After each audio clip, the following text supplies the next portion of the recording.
Get up to speed with all the day's sports. Don't miss Sports Day tonight at 6:30 on the BBC News channel and again at 7:30. The price of our freedom is to have a greater degree of monitoring than maybe we've been accustomed to in the past. Filling out my tax return is one of the worst experiences that I've ever had in my life. And I'm sorry to sound dramatic, but it's so complicated. Someone has been told somewhere, get out there, get the journalists into a pub and get in with exclusive and make people feel happy about it. The Papers, every night at 10:30 and 11:30 on the BBC News channel. BBC One opens the doors to one of the country's most extraordinary estates. I think it's an eccentric place full of eccentrics. But with two lords under one roof, tensions are rising. I try not to do anything to irritate them. Monogamy wasn't ever going to work for me. There's no point having anything if you don't enjoy it. I would have said she only got off to the best start. Not all of it's going to go smoothly. All Change at Longleat starts Monday at 9 on BBC One.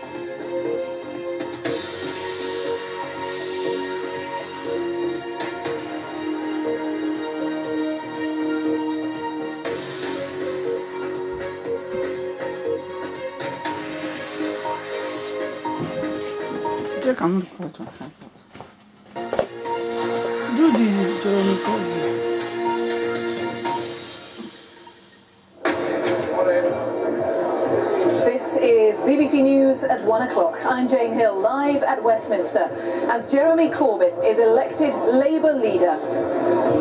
251.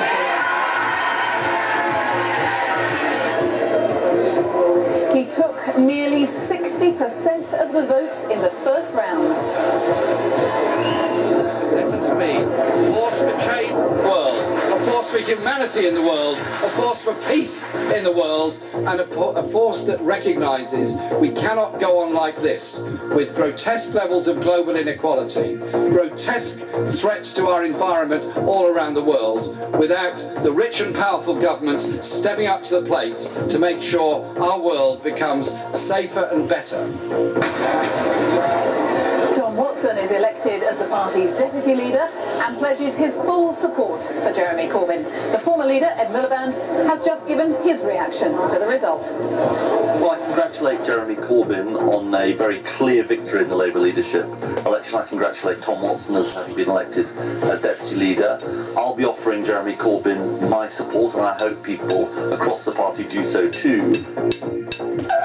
59%.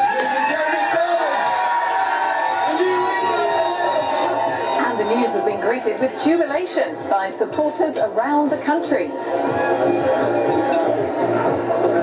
We'll bring you all the details in the next few minutes and look at the challenges ahead for the new Labour leader.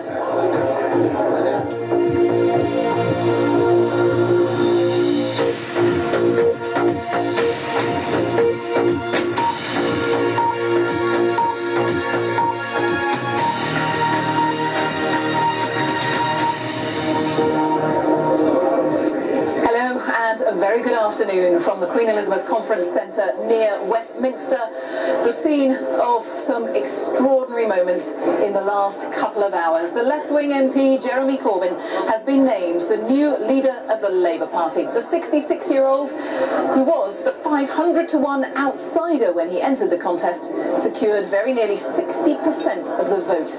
In his victory speech in the hall here behind me, Jeremy Corbyn told MPs and party members that it is time for them to unite. And let's just take a look at at the overall results. Jeremy Corbyn, as we say, 59.5% of the vote. Andy Burnham came second with just 19%. Yvette Cooper a little behind him on 17%, and Liz Kendall finishing last with 4.5% of the vote. And it is the breakdown of these votes that are so interesting as well. Jeremy Corbyn, first place in every voting category, therefore winning support from party members, from the registered supporters and from the affiliated supporters. The deputy, Tom Watson, won his contest in the third round. The Shadow Health Minister, Jamie Reid, tendered his resignation from the Shadow Cabinet. And the Shadow Work and Pension Secretary, Rachel Reeves, has announced that she will return to the backbenches when she comes back to work after her period of maternity leave. Well, we'll begin this hour with this report from our political correspondent, Robin Brandt. His report does contain flash photography. His white hair just visible amidst the scrum. This is what you call a confident arrival for Jeremy Corbyn.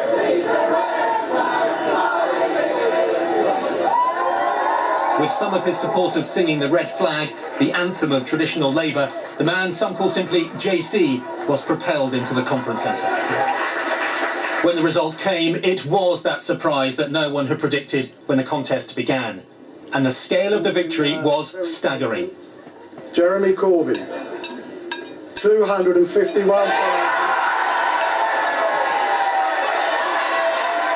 He obliterated the others, winning in the first round by a huge margin. So, for the first time as leader of the opposition, Jeremy Corbyn started by thanking everyone who took part in this election, this huge democratic exercise of more than 500,000 people all across this country. It showed our party and our movement passionate, democratic, diverse, united and absolutely determined in our quest for a decent and better society that is possible for all. He was conciliatory, genuinely praising the defeated candidates, perhaps a sign he wants to reach out.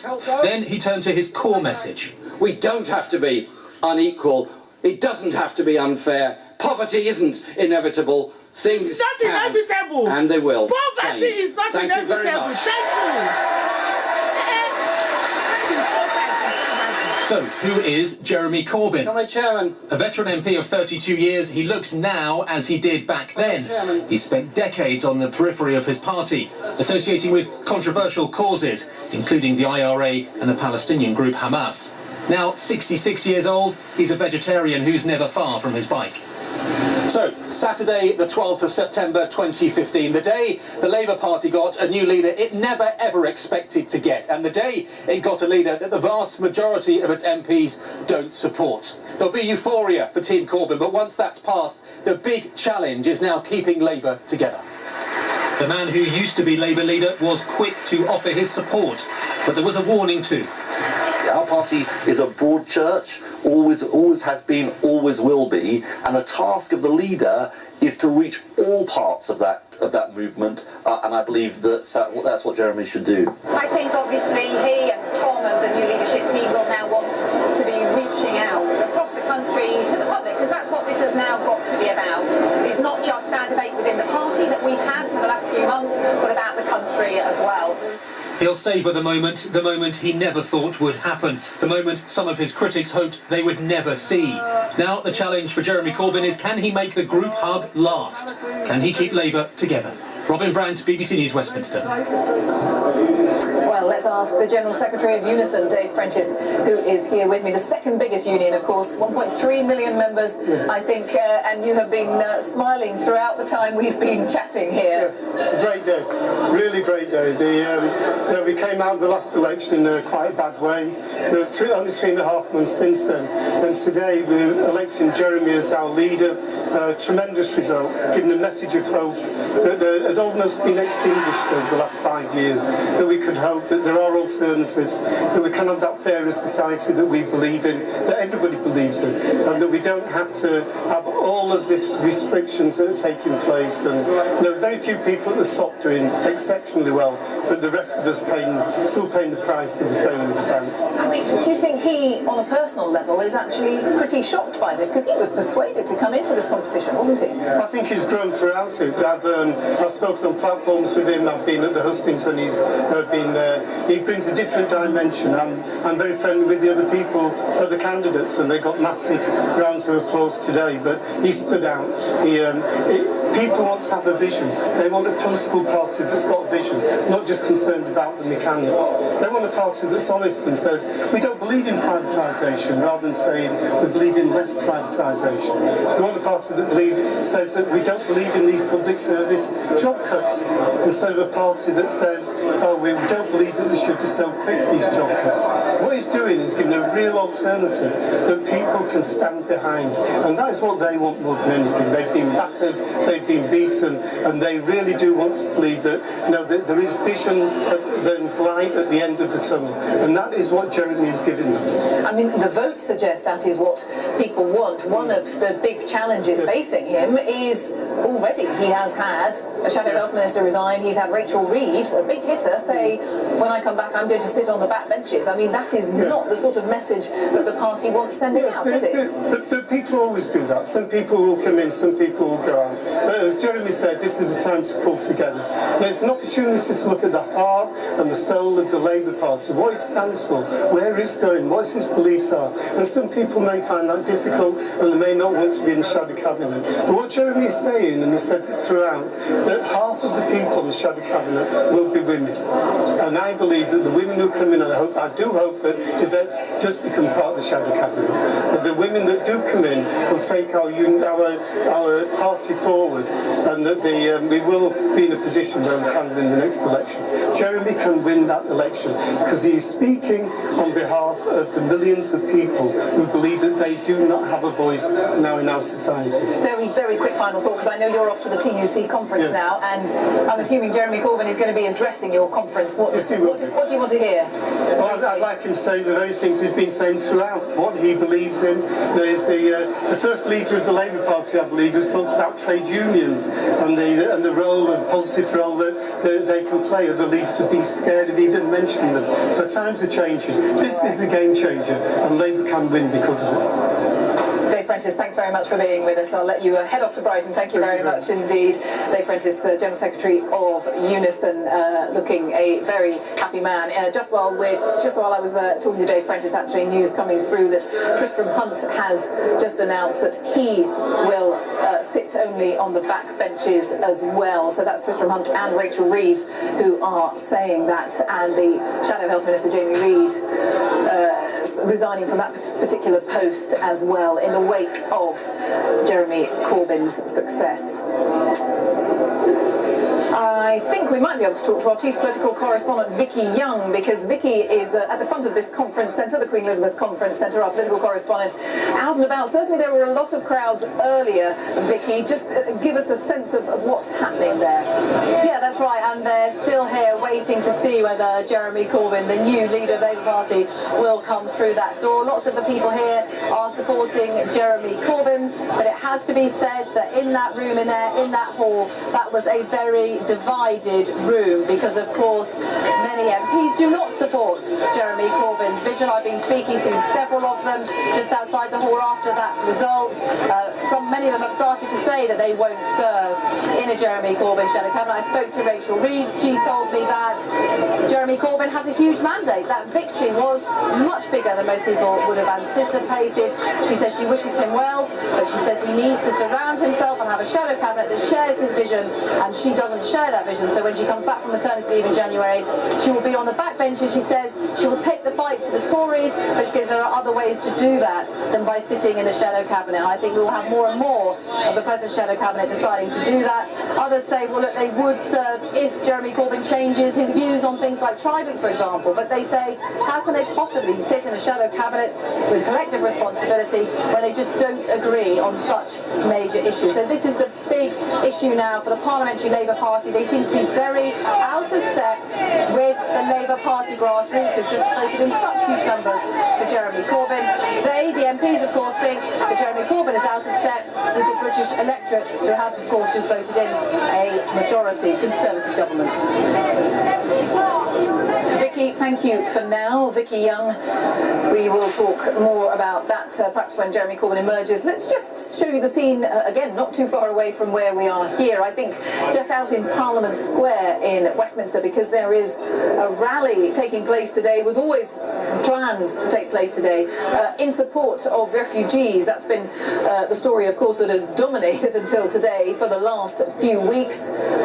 Jeremy Corbyn, in fact, in his victory speech, paying tribute to Yvette Cooper, one of those he beat, saying that he really respected and admired all the work that she had been doing around the subject of refugees. And there is a rally taking place in Parliament Square, and we believe Jeremy Corbyn might appear at that rally a little bit later. I haven't been given an official number from the police in terms of attendance, but certainly from the pictures I'm looking at there, it looks a pretty sizable turnout. We'll perhaps see whether we can get exact figures for you, but that is just a flavour of what is happening just a little way away from here in Parliament Square. While we look at these pictures, I'm pleased to say that I'm joined by the leader of the Scottish Labour Party, Kezia Dugdale, relatively recently elected yourself, so very good to see you, and now a national leader of your party elected on an overwhelming mandate. Absolutely, it's good news. 60% of the vote, that's a real mandate for change.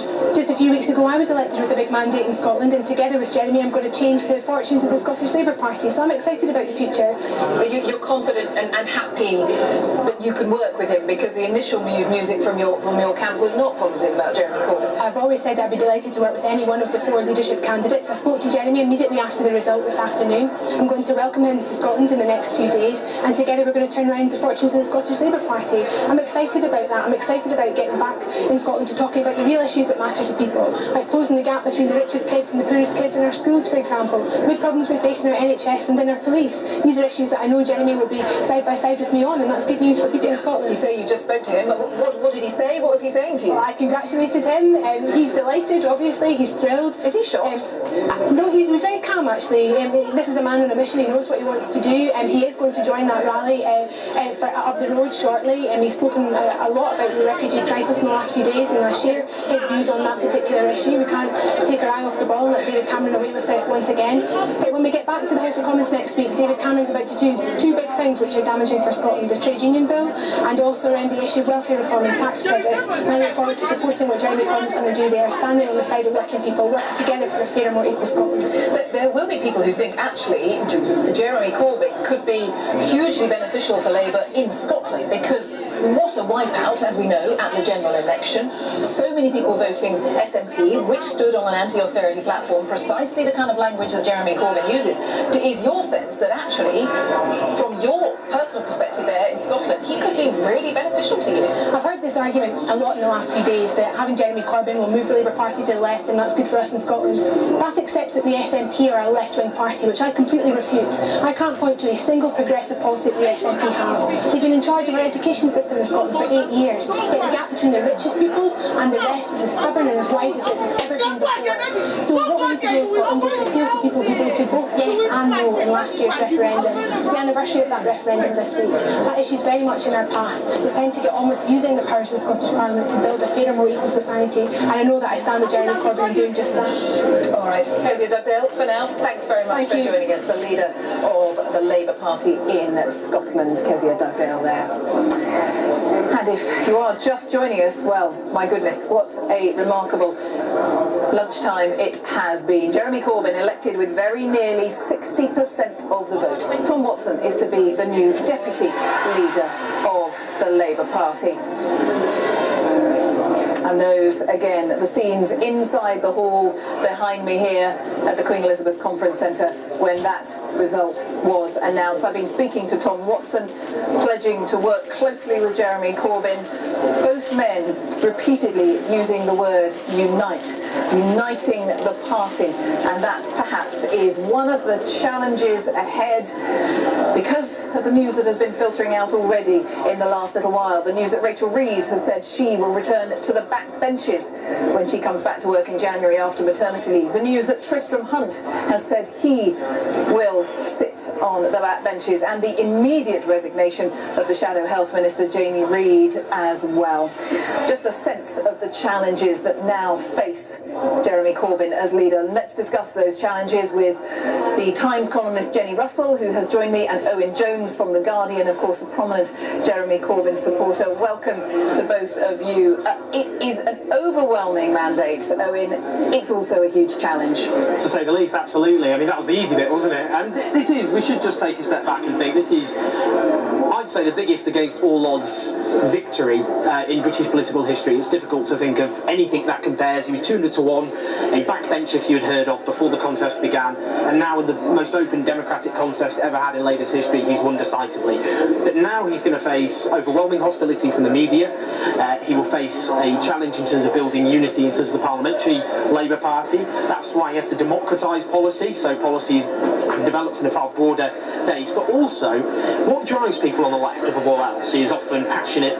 What happens to people at the bottom of society? The poorest, homeless people, people low-paid workers, people who can't get an affordable home. But to win, you've got to build a broad coalition, and that means he has to build on what he talked about during his campaign about middle-income and middle-class people. How do you build council housing, but also extend home ownership to younger people who are denied that at the moment? How do you reach out to self-employed people who lack pensions and paid sick leave and so on? He's been talking about that in the campaign, so now as well as talking about the real issues of social injustice that fuel his kind of beliefs, he's got to as well build a broad coalition of middle-income, middle-class people and low-income people, and that's the big challenge ahead. Jenny Russell, is he going to come under a lot of attack now from the media? Is that a fair point? Oh yes, it's already started. I mean, all the people who say it's a 1980s throwback, and of course they would, because he's challenged all the conventions. But I think he's been a really good thing for the Labour Party, because I think it's a fantasy to think that any of the other three candidates were going to win the next election with their platforms. They weren't. I mean, they were so dull that even people like me turning up to hustings early on and listening to them were sitting there thinking, I've got a headache. You know, this is just a whole lot of robotic robo-speak. I don't know what it means. It's cliched. It doesn't relate to real life.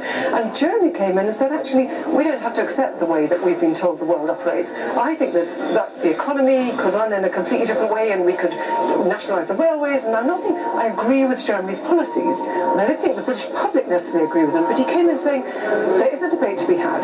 We don't have to accept the world as it's been set out before us. And that is what people have responded to all over the country. And what it's done is that it's forced the others to raise their game. You would never have had Yvette Cooper coming out and suddenly looking so much like a leader as she did in the last 10 days without Jeremy forcing her out of her dreary comfort zone. She spent 15 years in the Labour Party thinking, I must be careful not to say the wrong thing. And now, at last, the moderate left has had to say to itself, if we are going to survive, if anyone is going to vote for us as anything other than a pale version of the Tory party, we have got to come up with coherent reasons to exist. Because all they had to offer at the last election was basically, we're slightly nicer and slightly less competent than the other lot, vote for us. Now, that wasn't enough then. It wouldn't be enough at the next election. They're going to do a lot of thinking in the next 2 years, because they're going to have to combat Corbyn's appeal. So much more we could discuss. Apologies that we can't any longer. Jenny Russell, Owen Jones, very, very many thanks for being with us. Thank you very much indeed. Much more to debate, all those themes that both Owen and Jenny are touching on there. We must just right now just go back to that refugee march in central London, because I think the numbers are swelling there. Let's just find out what is happening. Our correspondent Nick Beak is there. Nick. There's thousands of people have now descended on central London. You can still see they keep on coming. People are coming up from the nearest tube station here, and they're making their way down Park Lane, so right in the heart of London. And I've just been told in the last few moments, which has now set off. These are people saying they're in solidarity with those Syrian refugees. Probably about 200 people gathered for that announcement that Jeremy Corbyn had been elected the leader of the Labour Party at Speaker's Corner. Just a short distance over here, I can show you. I think they say the crowd gathered, joined by parts of the country. Yeah, what's next? What's next? Prime Minister, more refugees. Well, I do apologise. We seem to have a problem with the line there, clearly, to Nick Beak at that rally, not far away from here in Parliament Square. We'll try and go back there because we did get a sense that there's an awful lot of people there, and we know that Jeremy Corbyn is going to be going to that rally in the not-too-distant future, so we will keep an eye on that. Apologies, we'll try and re-establish, get a clear line there to our correspondent, Nick Beak. With the time at 22 minutes past 1. We will just take a pause for a few moments. Plenty more to discuss here at Westminster, fear not. But if you'd like just a little break from it, there's plenty to discuss in the world of sport, I'm sure. Let's get the latest on all of that. Mike Bushell can tell us the latest. Hi, Mike. Well, good afternoon. Thanks very much. The Premier League is back, and back with a bang after the international break. In the early kick-off at least, Everton are taking on Chelsea at Goodison Park, with a lot of focus beforehand on defender John Stones, who stayed at Everton despite transfer window interest from Chelsea. What a half it's been. Dominated, though, not by Stones, but by the Scottish midfielder, his teammate. Stephen Naismith, who came off the bench in that first half, it's still ongoing the first half, actually, and has scored twice to really continue Chelsea's wobbly start to the season. Having said that, though, with Naismith only on the field because of an injury to Mohamed Besic, in the last few minutes, Nemanja Matic has just pulled one back from the edge of the area. Great strike for Chelsea, so it's now Everton 2, Chelsea 1, with around 8 minutes to go until